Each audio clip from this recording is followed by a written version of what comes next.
I just want to introduce myself. My name is Sherman Taylor. I'm the current board chairman for Men Having Babies. I've been with the organization for 3 years now. Actually 3 years to the date, because my first conference was in New York in 2016. My husband and I are in Ohio. There's Midwesterners that are gays and have kids. We have 2 boys that are 6 and 2 through surrogacy and IVF. And so I'm here on behalf of the organization and moderating this last discussion with our esteemed panelists here. And we're going to talk about personal aspects this time. So each of the folks here has a personal take on kind of some questions you're going to get or could get as you go through this process that is important information. So surrogacy is not super well known by the broader population. And you may get some interesting comments, questions, editorials from people when you start talking about how you're building your family. And there's many ways to build your family, and many of us have chosen surrogacy. And so one question you may get, or someone may get, is why didn't you choose to adopt? Another question you may get is surrogacy just a gay thing? And so we're going to talk a little bit about that, and I will encourage the panelists to also talk about things that they've also encountered or comments that they've encountered. It's going to be about 25 minutes, and I will wander around with my mic if I have to and pretend to be Montel and get questions from the audience. And now I've dated myself. So with that, why don't we turn it over to the panel and allow each one to introduce themselves, and then we'll talk about the questions. I have a pretty loud voice, so I'm not sure I'm going to need this in any event. I remember Jack Kennedy saying that he was the man who accompanied Jackie Kennedy to Paris. Well, I'm the woman who accompanied Denise Seidelman to the first conference. Denise is my law partner. We've had an adoption practice for almost 25 years now, so we know from what we speak of when it comes to adoption.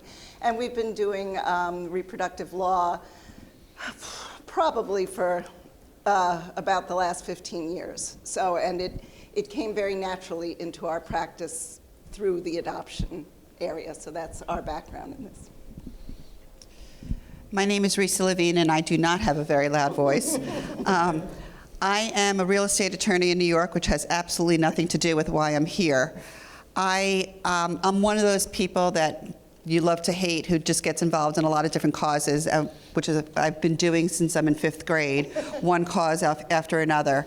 When I got married and discovered and tried to have a child and discovered that it wasn't working the way it was supposed to, it was the first time I actually adopted a cause that I was personally involved in. Everything was always external to me. But I had a lot of skills in advocating for lots of different causes, and I knew exactly what you were supposed to do. I didn't tell my friends I was going through IVF, but I told every presidential candidate and every state senator. So you talk to Howard Dean about Risa's inability to give birth, and he'll be very well versed on it.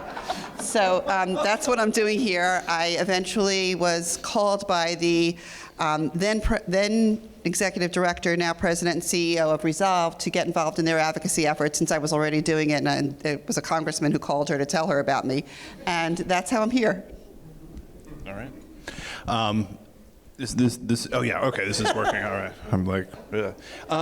Okay, so my name's Brian Esser. I'm trying to decide if I want to start with personal or professional, but I guess we're doing personal stories, so we'll start with the personal.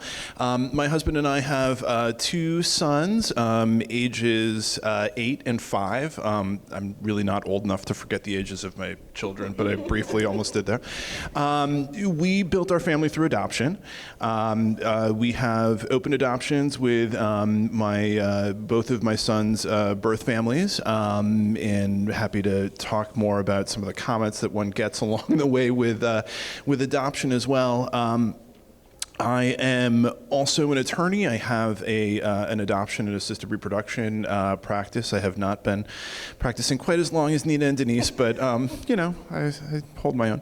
And I am a founding board member of Equality New York, which is a statewide LGBT advocacy organization here in New York, and we've been doing a lot of work on the Child Parent Security Act, so legalizing surrogacy here in New York, among other issues that we advocate for. All right, thank you very much for the introductions. So let's just dive right in. So we'll throw out why what question you may get through surrogacy, why did you not choose to adopt? So We were talking earlier, and I think that the question, you answer that question with a question, which is, and how many children have you adopted? Because the sort of the underlying premise behind that question is somehow you're doing something like that you shouldn't be doing, that if God didn't want you to have babies, then you should be adopting a child. And that is horribly wrong, in my opinion. I think that so much of family law and what we consider to be important in our families can be, and is for many, many people, very rooted in the need to sort of have genetic progeny, is that the right word? But that is everybody's sort of initial dream. And then for some people, they don't have children and they are child-free. Some people choose to adopt. And some people want to have an infant that is of them, somehow genetically of them. That is not something to be looked down on. That is not something that is selfish. I am telling you, as an adoption attorney, there is no difference in how much parents love their children, regardless of the way that they come into their family. They claim those children, and they claim them with love, and they love them equally. But this is about your journey, your way to create a family, and if there's a way to get what you want, I think you should get what you want. You do it ethically, honestly, with integrity and respect, and then I don't think anybody gets to judge you for that. I don't want to take the stage, but adoption is also not easy. The other underlying premise for that is like, oh, there are thousands of kids just waiting to be adopted. That's not true, especially if you want to be a parent from the time a child is born. That is particularly difficult, especially in the United States right now. There are children who can be adopted through the foster care system. You don't adopt them when they are young. They are typically not freed for adoption until they are at least over 6 years old and have suffered multiple traumas. So that's a very different undertaking than deciding to raise an infant from birth. The other thing is that adoption is not an easy arena. You don't have control over that pregnancy. You don't have control. Many of our clients are sometimes surprised by the fact that the child is born with some, having been sort of prenatal drug use that the mother underwent, and they don't even know it until the baby's born, and a NICU nurse says, we got to talk to you. So adoption is a wonderful, wonderful thing, but it is not certain. It comes with its own set of risks and anxieties. You don't love the children any less, but it's an extremely different process. And it's not cheap either, just so you know. Right. Although cheaper. It is cheaper than, generally cheaper. Adoption is a solution to the problem of how do I become a parent. It is not a cure for infertility. Infertility is a disease, and it's a disease that's highly personal to the people experiencing it. And if you are somebody who always dreamed of becoming a mom through pregnancy, if you always dreamed of carrying a child and giving birth and fantasized about what that process was going to look like, adoption may or may not be the road for you. It doesn't answer that problem of how do I cure my broken body. And the question itself is highly insulting to somebody who is going through infertility. Sometimes I've been asked that question, well, why didn't you just adopt, as if just was really part of the metric. And I just want to say, I could have had a V8. I never thought, why didn't I just go to the baby store? It's going to be in the new bar. It's going to be where Barney's was, and just pick one off the shelf. It's an absurd and ridiculous question, and I put it up there with, have you tried Robitussin as a solution to infertility? So no, it's highly insulting.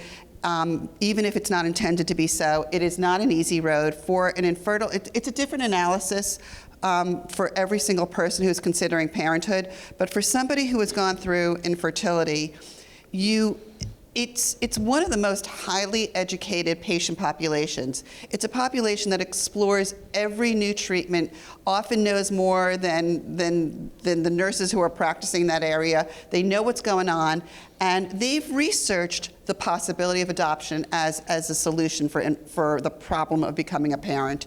It's not a question that is a fair question to ask somebody who has made decisions about whether they want to biopsy have an endometrial biopsy, or whether they want to go through blood transfusions before they try their next cycle, or all the different indignities and physical treatments that an infertile patient's going to go through. So it's a question that people should start keeping to themselves and not ask. It's none of their business. Yeah. So, I mean, I do agree with everything that that Risa and Nino said. As an adoptive parent, I can say that just having adopted does not end the discussion. People like to have opinions about everything. And so people have opinions about the way that you went about adopting. When my husband and I were, talking to extended family about, our path, we chose a domestic private adoption. So it was a birth parent placement, and we did adopt our sons at birth. We got questions like, well, why aren't you adopting from foster care? Why aren't you adopting internationally? Why aren't you adopting a special needs child? Why aren't you adopting, fill in the blank kind of, situation? And you'll even, when, I don't know if I would recommend that you do it or not, but when you dip your toe into the gay dad social media world on Facebook and whatnot, Anthony and Sherman are nodding. I love it.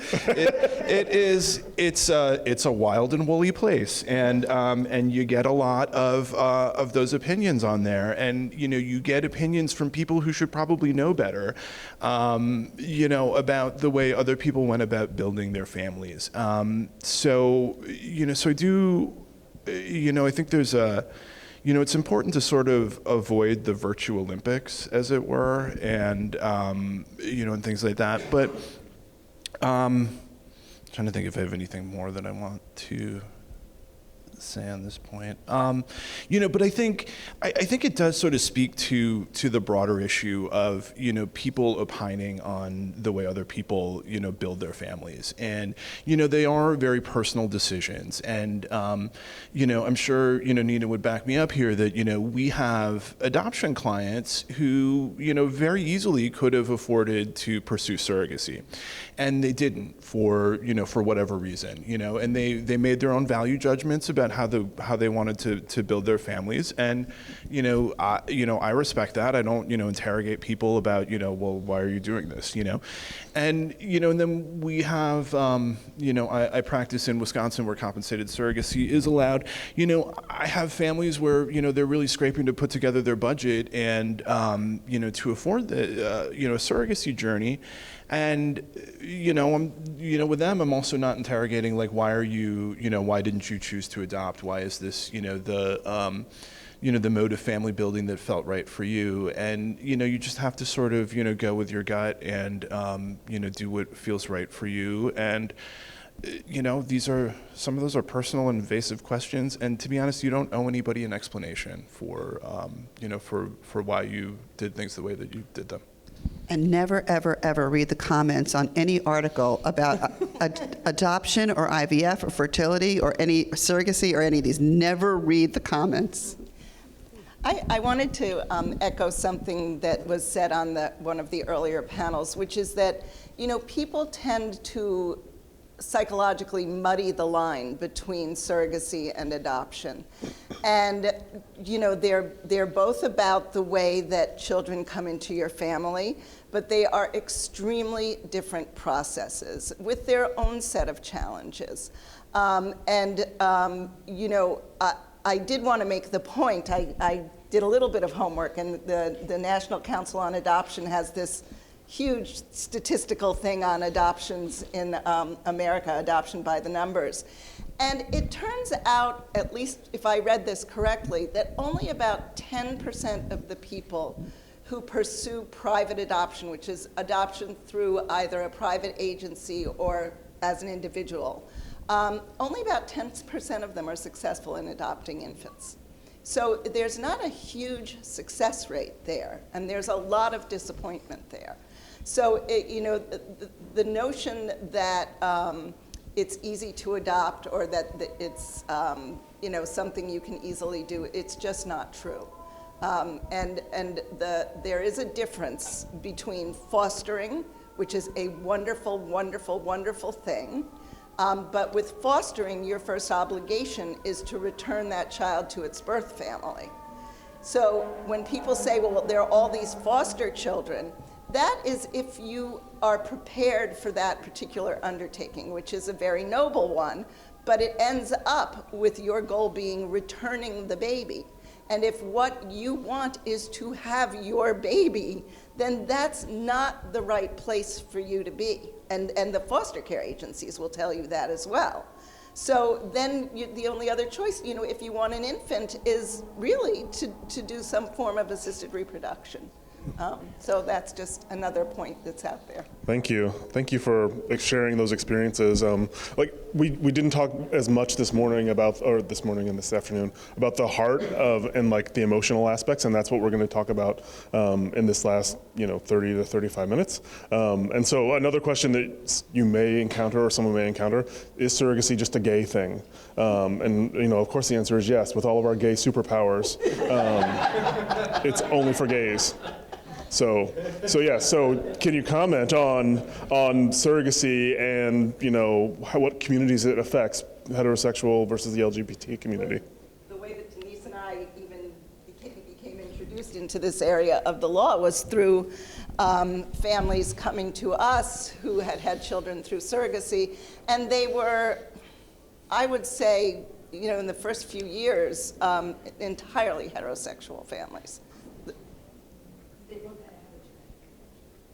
Denise is telling me because they both had to have a genetic connection. I'm not quite sure why I understand that.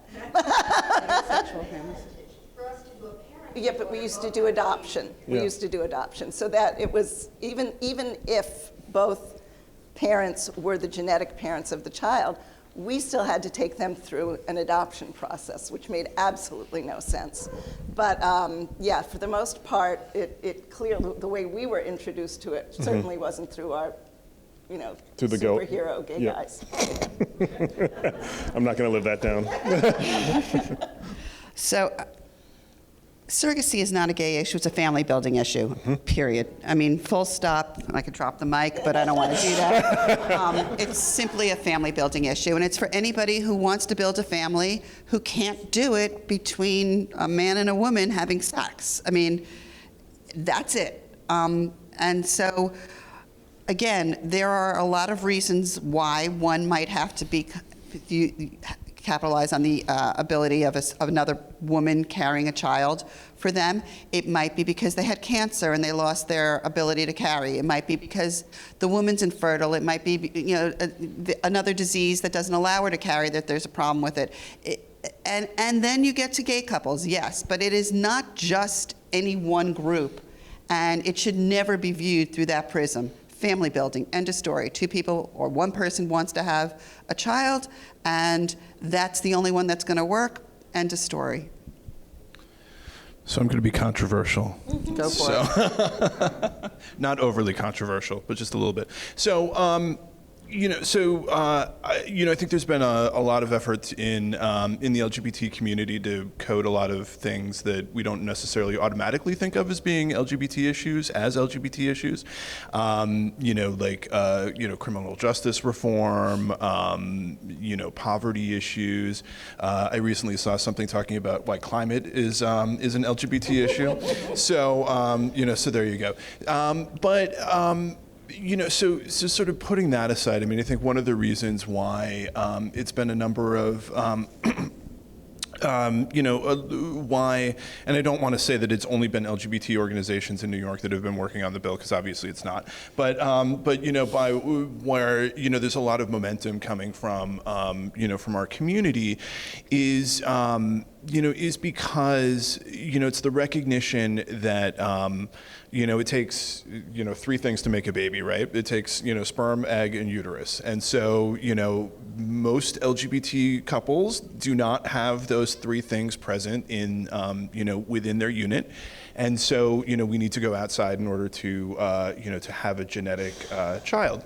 So, so 100% of LGBT couples seeking to have a genetic child, are looking to participate in assisted reproduction in some form or another.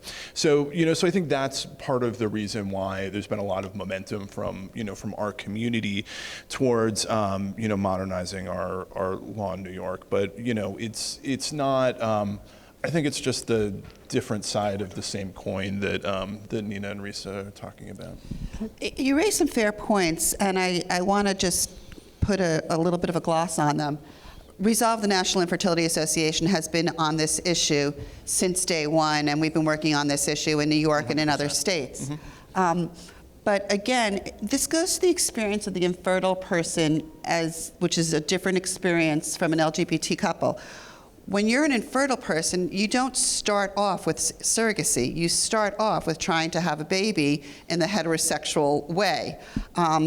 And the medical process and the various steps are, first you have to have sex for an entire year if you're under 35, or 6 months if you're over 35, before you can go to the doctor and be deemed infertile and entitled to treatment. So you've been trying for a while, it doesn't work, you finally get around to going to the doctor, you gotta get to that diagnosis. Then you're going to start with some low-level stuff, maybe a couple of, Clomid and some other things. Then they're going to, they might give you that before you go through all the various testing. Then you start with the testing. Some of the testing is incredibly painful. They say it's going to cramp a little bit, and you're thinking, where's Dr. Mengele? It's invasive, it's painful, it's expensive, it's not covered by insurance. Then you start, and you might do a couple of intrauterine cycles. Maybe those are covered by insurance. Maybe you discover you have blocked fallopian tubes and the IUIs are never, ever, ever going to work. It's impossible, they won't work, but your insurance company requires that you do 3 or 6 of them before you can get an infertility diagnosis. Then you can finally graduate to IVF, which may or may not be covered by insurance, and you're going to be in for $20,000 a cycle before you do anything, and you're going to do a couple of those. By the time you get to the point where your doctor tells you that it is impossible for you to carry and you need a surrogate, you've been undergoing treatment for 2 to 3 years, you've probably spent thousands and thousands of dollars, and you're broken and battered. So the fact that you're then not going out and advocating and being a leader in the public message of going to Capitol Hill or state capitals to lead on this fight, you're broken. And that's the experience of so many infertile families, that it hurts me as a former infertility patient that other patients don't want to do this. It hurts me. I'm not going to lie about that. I'm sad that people who have succeeded through the process don't want to come and tell their story. But I can't really blame them. They've been through too much. And so, for an LGBT couple, the choosing of the surrogate is, deciding you want to have a child, and then you decide that you want to do it through surrogacy and not adoption. It's an exciting moment. Mm-hmm. For a woman to accept that from her doctor, it's a heartbreaking moment. And you need a lot of counseling to give up that connection to not being able to carry your own child. So it's not that the infertile community is not engaged in the battle, it's that it's a harder lift. Yeah. Mm-hmm. Well, and I'm not, I don't think you're suggesting that I was saying that, that we should fault infertile people for not being, more of advocates on this issue. I'm just trying to, explain, where where sort of the impetus comes from the LGBT community. So yep. I apologize the question is it a gay issue? It's right. not. It's but not. I agree right. that the community the LGBT community has been more vocal. And for women, there's a shame aspect in it, Yeah. too. Yep. So I'm going to be a little politically incorrect and talk about something, but talk about something that in a way I don't really, I'm only allowed to talk about because I've been an observer for as long as I've been doing this kind of law. And what's been very interesting to me is that when I first started in adoption law, the notion that a gay person could even adopt was a big deal.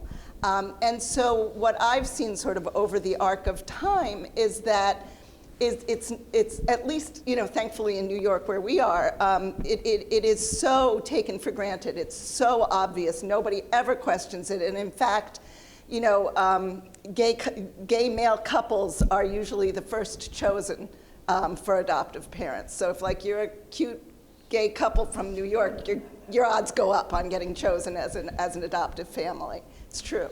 But the other thing that I've seen over the arc of time is that Denise and I have always had a very LGBTQ kind of practice. So we've watched over time from people even being, disbelieving they could adopt to then it was sort of older male couples who had money and they really had been together for a long time and they really wanted a child and they would adopt. And what we see now is we see guys coming in when they're 20 and they're like, okay, adopt, surrogacy, what do we do? Let's talk it through. And what's been so fascinating to me is that it seems that the gay community is now entitled. They're entitled like every other teenager who thinks, I'm going to grow up, I'm going to get married, I'm going to have a family. Well, what I've seen is that entitlement has come through now. And this is part of that entitlement as far as I'm concerned. Yep. So, May I ask a question? Because that is the perfect lead-in to what I want to talk about. And I think it's one of the reasons why we're having this discussion about these two issues. I'm thinking from a practical lobbying point of view. And Risa, your story is so personal, and there's no legislator, I think, that could hear your story and not be moved by it. But then when you come to a gay man who has more resources and who feels entitled to a family, from my personal point of view, I'm one of them. Yeah. But the reality is when you are lobbying with a legislator, I think they hear us differently. And I want to know how you feel that we can be an active part of the conversation, we can be an influencing part of the conversation, and still support it and not get in the way of it. Because I feel like, and I'm speaking from personal experience, I felt like that, I've gotten that back from some legislators that I've talked to. I reject your premise that you're getting in the way. I think we're on the same team. I agree. I just want to hear if you've experienced that. We know that there have been legislators who have questioned whether it's a rich gay man's issue. But frankly, I heard that about infertility as a rich white woman's issue in the beginning years when I was advocating on infertility issues. And my answer to that, which is the same answer I have to this issue, is, well, it's only a rich white woman's issue or it's only a rich gay man's issue because of the lack of access. That we, as the beneficiaries of better laws, possibly in some cases, are advocating for the people who aren't rich. When this opens up, it'll be easier for not wealthy people to consider surrogacy as an option. The same for infertility. It's only older white women who waited too long who can afford to do it. But for all of the women who are earning not 79 cents on the dollar, but 56 cents on the dollar because they're a woman of color, treatment is out of the question without insurance coverage. So as a white woman who was able to borrow money, I am fighting today for the people who don't have access to that. And it's the same thing for the LGBT community. Those of the people in the room who can afford to do it are doing it on behalf of all the people who can't. And, you know, not in the way. We're all on the same team. Please. And as a gay person of color, I have to jump in here because we have to transition. So let's thank our panelists for their perspective and sharing of their personal stories. Thank you so much.